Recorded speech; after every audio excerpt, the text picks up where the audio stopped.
Just come to your heart,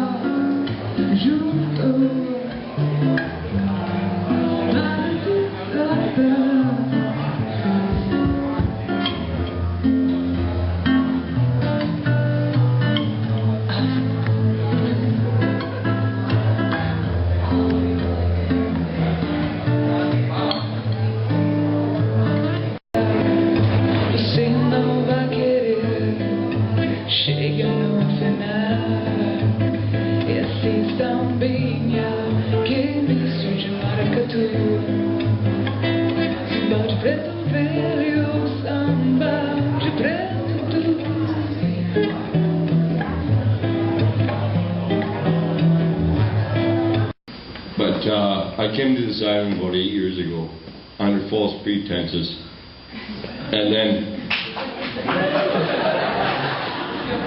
I went and dealt with what I had to deal with, and when I came back,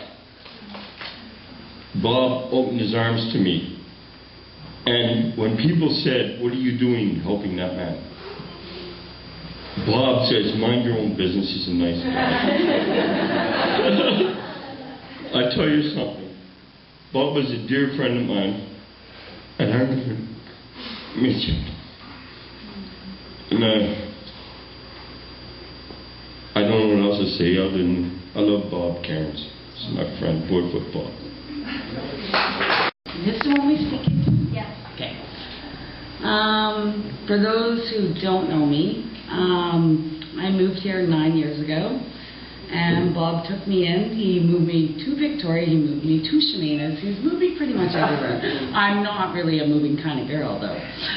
But I met Bob, and he came into my life, Harbour House, and he was the best dancer. And talking about his food loves, Kentucky Fried Chicken and dim sum would name 2 of them. And he's constantly in my house, and he's probably up there dreading this crap right now, going, "You spoke of Renee and Keisha's wedding, and I don't want you to talk anymore. You were my date then, and this is bad."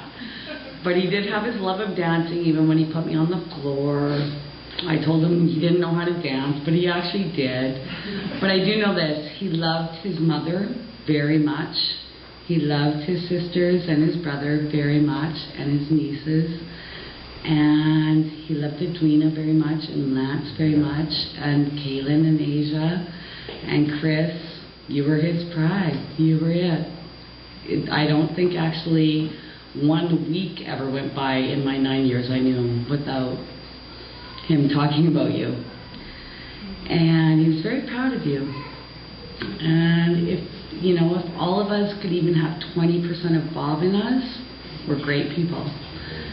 And my dog passed away after 10 years, which Bob knew my dog very well, and he came over in July when my dog passed away, and he helped me do what I had to do, and he mentioned Petey, for those of you who knew Petey, which a lot of you did. But then he brought in this thing about Eileen, the pig that got drunk off because Bob always had those drunken jokes about some stupid thing, and yeah, you know it. And yeah, he always had these things, but him and I talked about heaven at that time, and it was very important. And he said to me that Jag would come and get me when I went, and that I didn't have to worry about where Jag was. And I just want you guys to know that your dad, your grandfather, he came down and he got Bob, and Petey was there too. Yeah. And he got him, and that's where he is. And he told me, this was his exact words, "Heaven is what you want it to be." And that's where Bob is. Supposed to be in Hawaii right now in the sunshine, but that's not happening. Or Thailand or Mexico, because we're supposed to come visit. But he is where he needs to be, and it's for the best. And I know how much he loved his family and Cold Lake, and he's a guy that has meant the world to a lot of people, and I don't think anybody will ever forget him if he's ever crossed their lives. I live in Chemainus now, and I was in the bar on Thursday. They heard that Bob had passed away, And they'd all only met Bob about twice, 3 times, small town like Salt Spring. And I walked into the bar, and literally, that's the impact that he can make on people. I walked in and they said, here's to Bob. They bought me a beer and they said, here's to Bob. 4 days later. He makes an impact on everybody, and they all loved him there. So he's laughing and chuckling and telling really bad jokes because he was good at that. So that's what he's doing right now, you guys. Yeah, I remember Bob, he came up to me once, we're playing darts at the old lounge, and I'm just about to shoot, and he puts his hand there, he says, Darren, you got some pretty good pipes on you. I said, gee, thanks, Bob. He says, do you know how to swing a pickaxe? And I said, well, not that I'm professional at it, but yeah, I do. And he says, well, I got this ditch that needs to be done all the way from my top trailer all the way down to my garden shed, right? I said, so what do you ask me? You need some help? He says, yeah, I'd like that. So next day, I go up to Bob's there, and he shows me where I got to dig, for the electrical all the way down. And 2 days it took me to get 3/4 of the way down the hill from his top trailer there through rock and all kinds of stuff. And all the time that I was working, he kept pointing to this one alder tree. He says, you know what, I really should take that down. He kept telling me. And I said, well, why don't you? He says, one of them things you just don't get around to, right?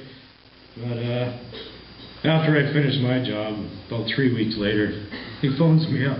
He says, Dragwood, remember that alder tree that I was talking about that should be taken down? I said, oh, you finally did it? He says, no, last night's windstorm blew it down on my shed. He says, could you fix the hole in my roof? He says, I'm sure Renee's got some roofing material that he wouldn't mind you, So yeah, helped him patch his hole up. And he said, I couldn't believe when he had that hole, and he said he was sleeping there, and he says it's just like the whole earth just shook from underneath him.